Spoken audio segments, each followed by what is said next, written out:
السلام علیکم سامعین کرام، 15 ربیع الثانی ہے، 21 نومبر ہے۔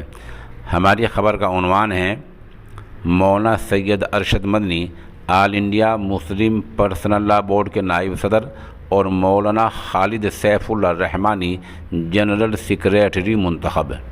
اس خبر کے لیے سوشل انڈیا نیوز کے ساتھ all India Muslim personal law board کی مغربی یو پی کی اصلاح معاشرہ کمیٹی کے کنوینر مولانا عبد المالک مغیثی جڑے ہوئے ہیں۔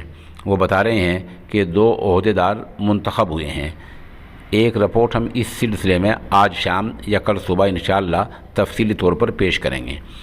اس انتخاب پر حضرت مولانا حکیم عبداللہ مغیثی اجراڑوی، ہریانہ سے حضرت الحاج پیر جی حافظ حسین احمد قادری مجددی،